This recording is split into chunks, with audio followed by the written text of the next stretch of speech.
আজকে আমাদের বক্তব্য একবারেই পরিষ্কার। আমাদের 2 কোটি প্রবাসী পৃথিবীর বিভিন্ন দেশে রয়েছে, যাদের পাঠানোর এভিডেন্সে আজকে বাংলাদেশের অর্থনীতির চাকা সচল। তাদের সেই আপনার অবদানকে এই ঘোষণাপত্রে মূল্যায়ন করা হয় নাই। তাই প্রিয় বন্ধুগণ, আজকের এই যৌথ সংবাদ সম্মেলন আমি মনে করি এটা কোনো দলীয় বিষয় নয়। এটা এই দেশের 18 কোটি মানুষের আকাঙ্ক্ষা, এটা এই দেশের 18 কোটি মানুষের প্রত্যাশা। ডিমান্ডের জায়গা থেকে আমরা এখানে 4-5টি সংগঠন ঐক্যবদ্ধভাবে আজকে কথা বলছি। এই সরকারকে মনে রাখতে হবে, তারা কোনো একক ব্যক্তি, গোষ্ঠী কিংবা দলের সরকার নয়। তারা এই দেশের ছাত্র জনতার সমর্থিত সরকার।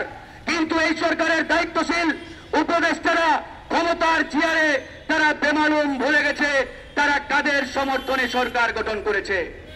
আজকে এক একটা উপদেষ্টা নিজেদেরকে আমেরিকার প্রেসিডেন্ট মনে করে, মইকে হরুরে ভাব, এসি গাড়ি বাড়ি ওই বাংলো মিন্টু রোডে হেয়ার রোডে পেয়ে তারা মনে করেছে আমাদেরকে আর কে পাই ভাই। এরকম একটি অবস্থায় তারা এই জুলাইকে কলঙ্কিত করেছে। আজকে বন্ধুগণ, এই জুলাইকে তারা বিক্রি করে দিয়েছে। এই জুলাইয়ের চেতনা বিক্রি করে তারা আজকে ওই আওয়ামী লীগের পথে হাঁটা শুরু করেছে। আওয়ামী লীগ যেভাবে 71-এর চেতনাকে বিক্রি করে এই 54 বছর রাজনীতি করেছে, আজকে এই সরকারের কতিপয় উপদেষ্টা এই গণঅভ্যুত্থানকে বিক্রি করে তারাও সেই নব্য ফ্যাসিজমের পথে হাঁটা শুরু করেছে।